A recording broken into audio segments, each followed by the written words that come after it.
শবে বরাত চেনেন না আপনারা? হাদিস শরীফে এই রাতের কথা আছে, কিন্তু নামটা এইটা না। নাম হলো লাইলাতুন নিসফ মিন শাবান, মধ্য শাবানের রাত। আমি যদি মধ্য শাবানের রাত বলি, আপনাদের কাছে বলে হবে যে বেয়াদবি বেয়াদবি।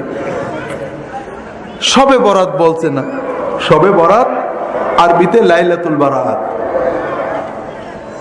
আর রাসূলুল্লাহ সাল্লাল্লাহু আলাইহি ওয়াসাল্লাম হাদিস শরীফে সাহাবী তাবেঈনগণ হাদিসে বলেছেন মধ্য শাবানের রাত। উত্তম কোনটা?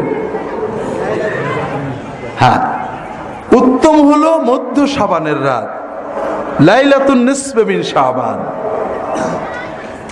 400-500 বছর পর্যন্ত আপনি লাইলাতুল বারাত বলে কোনো শব্দ মুসলমানদের ভিতরে পাবেন না। এরপরে মুসলমানেরা এই রাত বুঝাতে লাইলাতুল বারাত নাম ব্যবহার শুরু করলেন। বরাত মানে কি? ভাগ্য। এখানেই সব দুর্ভাগ্য। আরবিতে বারাত মানে ভাগ্য নয়, মুক্তি। হাদিসে আসছে, সহিহ হাদিস, আল্লাহ তাআলা এই রাত্রিতে বান্দাদের গুনাহ মাফ করে দেন, জাহান্নাম থেকে মুক্তি দেন। এই জন্য কোন কোন আলেম এই রাতটার নাম দিলেন লাইলাতুল বারাত, মানে মুক্তির রাত। এই আরবি বারাত বাংলায় এসে হলো বরাত, আর মুক্তি হয়ে গেল ভাগ্য।